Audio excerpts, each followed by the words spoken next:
Le matrimoine, c'est matériel et symbolique. Très, très important.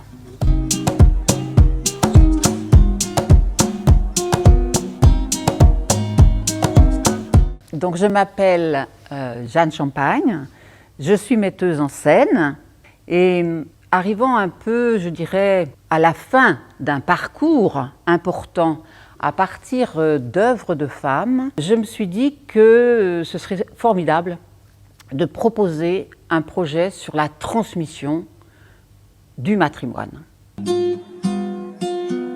Comment définir le matrimoine? Ça, c'est très très difficile et c'est pour ça que je me suis fait aider d'une sociologue pour présenter ce travail.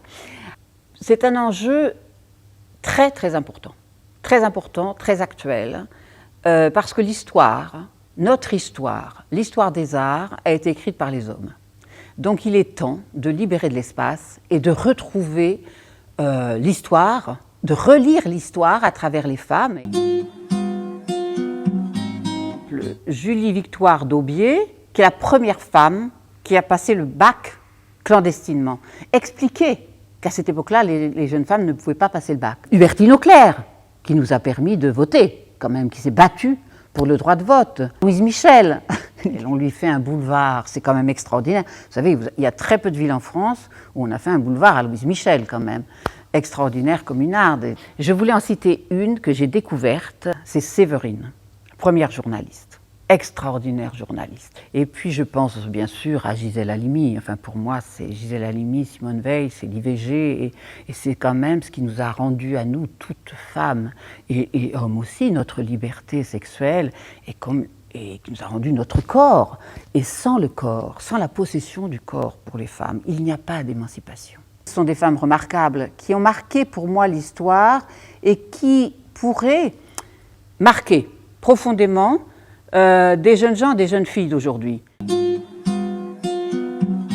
Ça nous concerne toutes et tous et ça nous réconcilie tellement magnifiquement avec notre histoire, avec nos mères, nos grands-mères, avec toutes ces femmes remarquables qui ont écrit, qui ont peint, qui ont agi, qui ont résisté. Nous avons une histoire extraordinaire. Donc c'est ça notre matrimoine. Et la transmission est très très importante parce que ça ne va pas que dans un sens, la transmission. C'est-à-dire que moi, je peux transmettre des choses, mais par exemple la jeune femme, la jeune anthropologue avec qui j'ai travaillé m'a transmis des choses. C'est-à-dire c'est un mouvement dialectique, c'est dans les deux sens. Et ça, c'est formidable. Et aujourd'hui, les jeunes filles, moi, elles m'apprennent plein de choses parce que je veux dire, il faut dire les choses, on est dépassés. Les jeunes gens et les jeunes filles actuellement, ils sont beaucoup plus radicalisés que nous. Donc, c'est ce dialogue qui est très très important entre les générations. C'est ça c'est fondamental.